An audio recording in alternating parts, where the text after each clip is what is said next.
તો રામ રામ ને સીતારામ બધાને હવાર હવારમાં.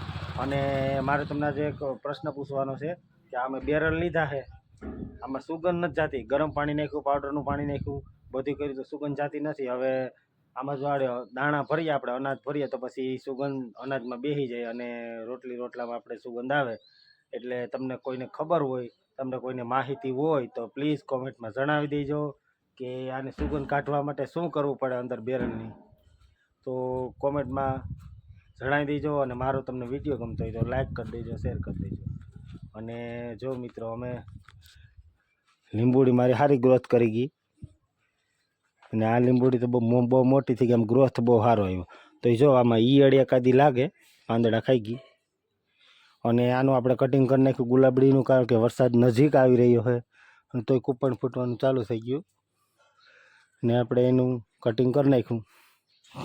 ને આપણે બે બેરલ લીધા, એમાંથી સુગંધ જાતી નથી. આપણે પછી વાલોર વાવી દીધી છે, કારેલી વાવી છે. આ ફૂલ છે પણ કયું કેવા તો કંઈ ખ્યાલ નથી, પણ મેં જોયું હતું એટલે ડાયર વાવી દીધી. અને આપણે ગોપી, જો ગોપી ખાવા માંડી. એ ગોપી, ગોપી શું કરે હે? આપણી ગોપી છે, એને ચોથો મહિનો બેસી ગયો, ત્રીજો ઉતરીને હમણાં કાલ ચોથો બેઠો. એટલે ગાભણ છે 4 મહિનાની, 3 મહિનાની, અને આ ચોથો મહિનો બેઠો. એ છે ને આવી ઈકડ બહુ ખાય. હવે તમારે ઈકડ કે અમારે અહીં ઈકડ કહે, તમારે ઈકડ કહેતા હોય કે શું કહેતા હોય, જા એ બહુ જ ખાય, એને બહુ ભાવે. જો આખું ઓલું કરી નાખ્યું. કા ગોપી? ગોપી તો ગોપી જ છે મારી, મને બહુ વાલી છે. અને આમે ડાય છે મારી ગોપી. હવે અહીંયા તો ખબર પડે કેવી ડાય છે, કારણ કે પેલ વેતરી છે.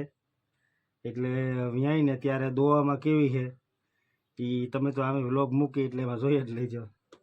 3-4 મહિનાની વાર છે, 4-5 મહિનાની, એટલે પછી વ્યાં છે ગોપી. તો મિત્રો, આમાં મેં બચપન વિતાવ્યું અને થોડી જુવાની પણ ગઈ. એ આ મકાન છે, જોઈ લ્યો મારા જૂના. નથી બારી નથી બાયણું, એમને ડાયરેક્ટ ઓન ધ સ્પોટ. તો આમાં મેં બચપન વિતાવ્યું અને જુવાની પણ થોડીક ગઈ. એમાં અંદર એક રૂમ પણ છે, તમને અહીંથી બતાવી દઉં. વાકું જવાનું, સીધું ન હાલે. યા નળિયા દેશી નળિયા હતા. આમાં નળિયા દેશી હતા, પણ પરદેશી પછી નાખી દીધા હતા. બાકી ઓલા નાયરુવાળા પેલા આવતા ને દેશી નળિયા, એ મિત્રો હતા. એટલે એમાં બધી બચપણ કાઢ્યું ને અડધી જોવાની કાઢી. પછી ઓલા નવા મકાન બન્યા.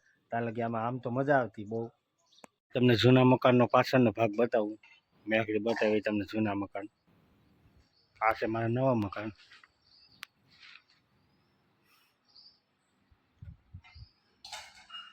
આ નવા મકાન છે મારા.